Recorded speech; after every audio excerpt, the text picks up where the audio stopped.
కేంద్ర ఆర్థిక మంత్రి నిర్మలా సీతారామన్తో సీఎం చంద్రబాబు భేటీ అయ్యారు. ఏపీలో పలు అభివృద్ధి కార్యక్రమాలకు ఆర్థిక సాయం అందించాలని కోరారు. ఇప్పటివరకు ప్రత్యేక మూలధన పెట్టుబడి సహాయ పథకం కింద 2010 కోట్లు లభించాయని తెలిపారు. పెండింగ్లో ఉన్న మూలధన ప్రాజెక్టుల కోసం అదనంగా 5,000 కోట్లు కేటాయించాలని వినతి పత్రం సమర్పించారు. అనంతరం నీతి ఆయోగ్ చైర్మన్ అరవింద్ పనగరియాను చంద్రబాబు కలిశారు.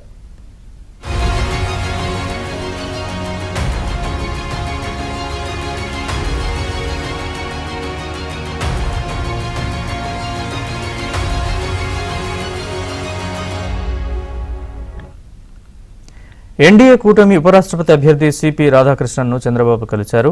గెలిచే అవకాశం లేకపోయినా అభ్యర్థిని పెట్టి ఇండియా కూటమి రాజకీయం చేస్తోందని విమర్శించారు. ఎన్డీఏలో ఉన్నప్పుడు ప్రతిపక్ష అభ్యర్థికి ఎలా మద్దతిస్తామని ప్రశ్నించారు.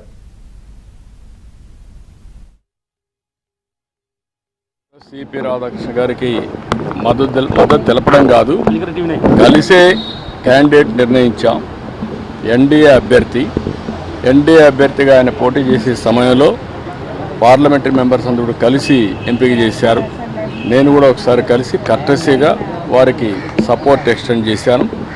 దేశంలో గౌరవించదగ్గ వ్యక్తి, ఈ అత్యున్నతమైన స్థానానికి మంచి అభ్యర్థి, దాని గురించి సెకండ్ థాట్ లేదు.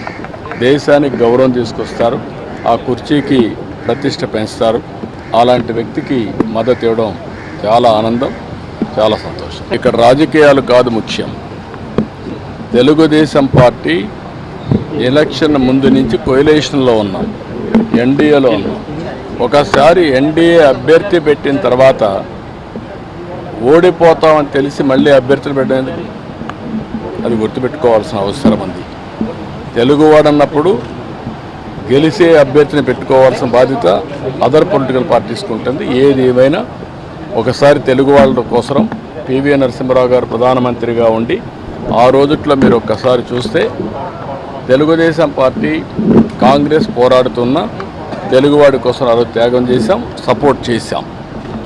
అదే సమయంలో ఇప్పుడు ఎన్డీఏలో మేము ఎలక్షన్ ముందే ఉన్నాం, 2 గవర్నమెంట్లు కూడా ఎన్డీఏ గవర్నమెంట్లు. అలాంటప్పుడు ఎక్స్పెక్ట్ చేయడం కానీ మాట్లాడడం కానీ కరెక్ట్ కాదు.